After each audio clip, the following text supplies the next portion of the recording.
वरील विश्वास उडालाय असं ॲडव्होकेट कामत यांनी म्हटलेलं आहे। अपात्रतेबाबत 10व्या सूची संदर्भातला उल्लेख सुद्धा त्यांनी केलाय। शिवसेना पक्ष आणि चिन्ह सुनावणीला सुरुवात झालेली आहे, त्यातले हे मुद्दे आपण बघतोय। ठाकरेंचे वकील देवदत्त कामत यांचा हा युक्तिवाद सुरू आहे, त्यातले मुद्दे आपण बघतोय। ॲडव्होकेट कामत यांच्याकडून सुभाष देसाई खटल्याचा दाखला दिला गेलेला आहे। चिन्हाचा निर्णय विधिमंडळातील संख्याबळ पाहून दिला असं कामत यांनी युक्तिवादादरम्यान म्हटलेलं आहे। आमचा अध्यक्षांवरील विश्वास उडालाय असं देखील कामत यांनी सांगितलंय। अपात्रतेबाबत 10व्या सूचीत स्पष्टता असल्याचं सुद्धा ॲडव्होकेट कामत यांनी म्हटलेलं आहे। या संदर्भात आणखी तपशील देण्यासाठी प्रतिनिधी शुभम उमाळे सध्या आपल्याशी जोडले गेलेले आहेत। शुभम, काय नेमकं घडतं युक्तिवादादरम्यान, कुठले नवीन मुद्दे समोर आलेत? अर्थातच रिद्धी, संपूर्ण युक्तिवाद जो आता सुरू झालेला आहे अशामध्ये पाहायला गेलं तर एक मोठं वक्तव्य देवदत्त कामत यांच्याकडून आता उद्धव ठाकरे यांची बाजू मांडताना सुप्रीम कोर्टामध्ये केलेलं आहे। आणि त्यांनी असं म्हटलेलं आहे की अध्यक्षांवरचा आम्हाला विश्वास जो आहे तो उडालेला आहे। अध्यक्षांनी प्रकरण योग्य पद्धतीने हाताळलं नाही, अध्यक्षांनी फक्त संख्याबळानुसारच निर्णय दिला असं या ठिकाणी कामत बोलतायत। एकूणच पाहायला गेलं तर विश्वास कुठेतरी उडालेला आहे अशा पद्धतीत देवदत्त कामत हे आता कोर्टाला सांगताना दिसून येत आहेत। आणि त्यामुळेच कुठेतरी या सर्व प्रकरणामध्ये आता विधानसभा अध्यक्ष जे त्यावेळेसचे होते, तत्कालीन विधानसभा अध्यक्ष, त्यांच्यावर आता विश्वास राहिलेला नाही आहे। विश्वास जो आहे तो कमी झालेला आहे असं आता सांगत आहेत। त्यामुळे कुठेतरी संपूर्ण निर्णय जो दिला तो चुकीचा दिला, अध्यक्षांनी देखील चुकीचा निर्णय दिला, पण मात्र आम्हाला त्यांच्यावर विश्वास नाही। काल देखील ज्यावेळेस देवदत्त कामत युक्तिवादासाठी समोर आले होते त्यावेळेस देखील त्यांनी अशाच पद्धतीत युक्तिवादासाठी सुरुवात केली होती की समजा आम्हाला योग्य निर्णय नाही दिलेला आहे तर तो कोर्ट आम्हाला देऊ शकतो, अशा पद्धतीनेच युक्तिवादाला सुरुवात ही कामत यांच्याकडनं करण्यात आली होती। आणि अशामध्ये आज ते पुन्हा एकदा त्यांच्या युक्तिवादाच्या अगदी सुरुवातीला असं बोलतात की अध्यक्षांवर आता विश्वास जो आहे तो राहिला नाही, अशा पद्धतीत कामत आता कोर्टापुढे बोलताना दिसून येत आहेत।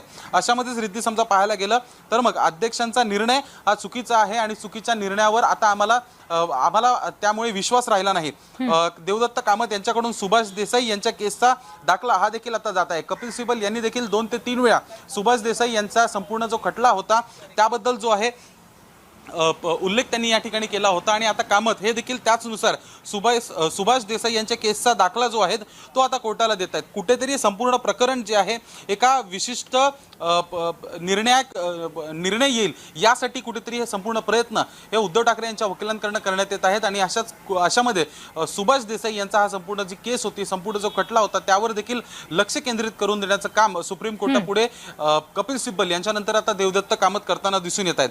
अशामध्येच देवदत्त कामत यांचा युक्तिवाद आता या ठिकाणी सुरू आहे। खरं तर अनेक वेळेपासून जी आहे प्रतीक्षा होती की युक्तिवाद अजून सुरू नाही झालेला आहे, पण आता मात्र युक्तिवाद सुरू झालेला आहे। तिसरा आठवडा सध्या सुरू आहे शिवसेना पक्ष आणि चिन्हाबाबत सुनावणी सुरू असतानाचा। आणि अशामध्येच आज नेमकं देवदत्त कामत संपूर्ण त्यांचा युक्तिवाद संपवल्यानंतर शिंदे गटाकडनं देखील युक्तिवाद करण्यात येतो का हे पाहणं महत्त्वाचं असणार आहे। रिद्धी जी, शुभम, आता जसं तुम्ही म्हणालात की यापूर्वी सिब्बल यांच्याकडून सुद्धा सुभाष देसाई खटल्यासंदर्भातला दाखला दिला गेलेला होता, या संदर्भात सविस्तर सांगा, कारण कामत यांच्याकडून पुन्हा एकदा त्याचा उल्लेख केला गेलेला आहे। अर्थातच अनेक उदाहरण देऊन जे आहे कुठेतरी संपूर्ण ही कोर्टामध्ये जी सुनावणी सुरू आहे तर त्यामुळे या आधी देखील ज्या अशा घटना घडलेल्या आहेत त्याचा उल्लेख हा सातत्याने कपिल सिब्बल यांच्याकडनं करण्यात आला होता। अशामध्येच त्यांनी संपूर्ण 6 ते 7 दिवसांचा त्यांचा युक्तिवाद आणि साधारणतः 8.5 ते 9.25 तासांचा कालावधी हा त्यांनी संपूर्ण युक्तिवादामध्ये घेतला होता। आणि त्यामध्ये अनेक अशी उदाहरण जी आहेत ते समोर आणले होते। काँग्रेस पक्षाचं प्रकरण असेल किंवा मग सुभाष देसाई यांच्या केसबद्दलचं प्रकरण असेल, अशी अनेक प्रकरण समोर आणून नेमक्या त्यावेळेसच्या केस स्टडीज काय होत्यात, नेमक्या त्यावेळेसची कोर्टाची नोंद काय होती, त्यावेळेस देखील कशा पद्धतीने घटना घडल्या याची कुठेतरी आठवण ही सातत्याने कोर्टापुढे आणि बेंच पुढे कपिल सिब्बल यांनी करून दिली। आणि अशाचनुसार आज देवदत्त कामत यांनी देखील त्याचनुसार सुभाष देसाई केसची आठवण करून दिली। या संपूर्ण प्रकरणात समजा पाहायला गेलं तर कुठेतरी त्याचा आधार देखील घेऊन आपण निर्णय हा उद्धव ठाकरे यांच्या बाजूने देण्यात यावा अशी गोष्ट पटवताना कपिल सिब्बल यांच्या मागोमाग आता देवदत्त कामत हे देखील दिसून येत आहेत।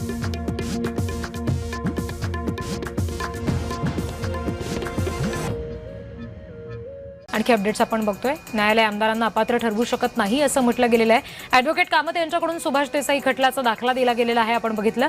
चिन्हाचा निर्णय विधिमंडळातील संख्याबळ पाहून दिला, त्याचबरोबर आमचा अध्यक्षांवरचा विश्वास उडालाय असंही ॲडव्होकेट कामत यांनी म्हटलेलं आहे. अपात्रतेबाबत 10व्या सूचीमध्ये स्पष्टता असल्याचा देखील त्यांनी उल्लेख केलेला आहे. शिवसेना पक्ष आणि चिन्ह सुनावणीची सुरुवात झालेली आहे आणि त्यातले हे मुद्दे आपण बघतोय. ठाकरेंचे जे वकील आहेत देवदत्त कामत यांच्याकडून आता युक्तिवाद केला जातोय. आमदारांना अपात्र करायला हवं होतं असं ॲडव्होकेट कामत यांनी म्हटलेलं आहे. या सगळ्या संदर्भात आणखी विश्लेषणासाठी आपल्यासोबत प्रतिनिधी मनोज भोयर जोडले गेलेले आहेत. मनोज सर, आता जसं आपण बघतोय की कामत यांच्याकडून आता सध्या ठाकरेंकडून मुद्दे मांडले जात आहेत, युक्तिवाद केला जातोय. सिब्बल यांच्याकडून जे अनेक मुद्दे उपस्थित केले गेलेले होते, अनेक मुद्द्यांचा पुनरुच्चार इथं होताना दिसतोय. अगदी हा मुद्दा आता गेल्या 2-3 दिवसांपासून सातत्याने रिधी असा दिसतोय की विधानसभा अध्यक्षांचे निर्णय फिरू शकतो का, त्यांच्या निर्णयाच्या विरोधामध्ये आपण जाऊ शकतो का, अशा प्रकारचे यापूर्वी सुद्धा काही कॉन्फ्लिक्ट, संघर्षाची एक परिस्थिती यापूर्वी महाराष्ट्रात सुद्धा विलासराव देशमुखांच्या काळात सुद्धा उद्भवली होती. की त्यामुळे कधीही न्यायालय या संदर्भामध्ये विचार करत असताना फार सावध भूमिका घेत असल्याचं आपल्याला पाहायला मिळतं.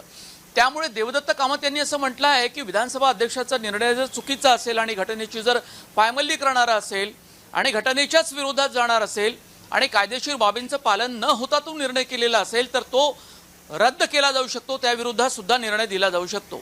जयमाला बागची ज्या न्यायमूर्ती आहे या सगळ्या खंडपीठामधल्या, त्यांनी हा प्रश्न विचारला होता आणि त्यावर त्यांनी उत्तर दिलं होतं देवदत्त कामत यांनी की अशा पद्धतीने निर्णय घेतले जाऊ शकतात, कारण जर आता सुप्रीम कोर्टानं अशा प्रकारच्या चुकीच्या निर्णयाची दखल घेतली नाही आणि त्यावर आपलं भाष्य केलं नाही तर भविष्यामध्ये अशा प्रकारची प्रकरणं आपल्याला वेगवेगळ्या राज्यात जर दिसली, पक्षपुटी, पक्षांतरबंदी कायदा, अँटी डिफेक्शन लॉ किंवा 10व्या सूचीच्या संदर्भातले, तर मात्र मग अस्पष्टता एक राहून जाते. त्यामुळे त्यांनी याच मुद्द्याचा आधार घेत आपलं म्हणणं हे सुप्रीम कोर्टाला म्हणजे खंडपीठाला हे पटवून देण्याचा प्रयत्न केलेला आहे.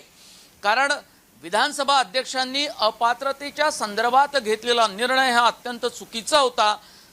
तो निर्णय प्रलंबित ठेवला गेला. हा निर्णय घेऊन नंतर मग पक्ष आणि चिन्हाच्या संदर्भामध्ये निवडणूक आयोगानं निर्णय घ्यायला पाहिजे होता. मात्र इथे सगळे बदल केले गेले, जी प्रक्रिया होती ती नीट राबवली गेली नाही असं ठाकरेंच्या वकिलांचं सातत्यानं म्हणणं आहे. यासाठी सुभाष देसाई खटल्याचा संदर्भ सुद्धा आज दिला गेला, तसा तो कालही दिला गेला होता.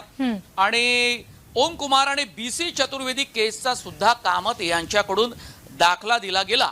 आम्ही अध्यक्षांवरील विश्वास गमावलाय असं सातत्यानं ते म्हणतायत.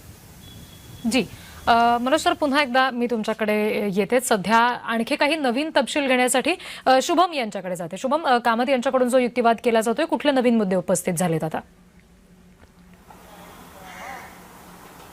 रेड्डी, खरं पाहायला गेलं तर सुप्रीम कोर्टाने आता पुन्हा एकदा दुसऱ्यांदा ठाकरेंच्या वकिलांना एक प्रश्न केलेला आहे की आमदारांना आम्ही आता अपात्र करू शकतो का, असा पुन्हा एकदा दुसऱ्यांदा प्रश्न हा विचारण्यात आलेला आहे. याआधी कपिल सिब्बल यांना सुनावणीच्या 3ऱ्या दिवशी विचारण्यात आला होता, पण मात्र आता पुन्हा एकदा ज्यावेळेस देवदत्त कामत यांचा आता दुसरा दिवस आहे युक्तिवाद करण्याचा, त्यामध्ये देखील त्यांनी असा प्रश्न आता सुप्रीम कोर्टाने जो आहे तो विचारला आहे. आणि अशामध्ये सुप्रीम कोर्टाची विचारणा झाल्यानंतर सर्वोच्च न्यायालय आमदारांना अपात्र ठरवू शकते असं देवदत्त कामत यांनी आता याच्यावर उत्तर दिलेलं आहे. खरं बघायला गेलं तर हा संपूर्ण प्रकरण जे आहे शिवसेना पक्ष आणि चिन्हाबाबतचं, हे ज्यानुसार उद्धव ठाकरे यांचे वकील जे आहेत समोर येताना दिसून येत आहेत, अशामध्ये ही सर्वात मोठी नोंद ही सध्या पाहायला मिळेल की ज्या याच्यात काल कपिल सिब्बल एकीकडे असं बोलत आहेत की पक्ष आणि चिन्ह तुम्ही गोठवू शकता, फ्रीज करू शकता, तर मात्र दुसरीकडे आज देवदत्त कामत असं बोलताना दिसून येत आहेत की तुम्ही आमदारांना म्हणजे सुप्रीम कोर्ट आमदारांना अपात्र ठरवू शकते अशा पद्धतीत. पण नेमकं पाहायला गेलं तर याच्या मागचं टेक्निकल पॉईंट बघायला गेलं तर मग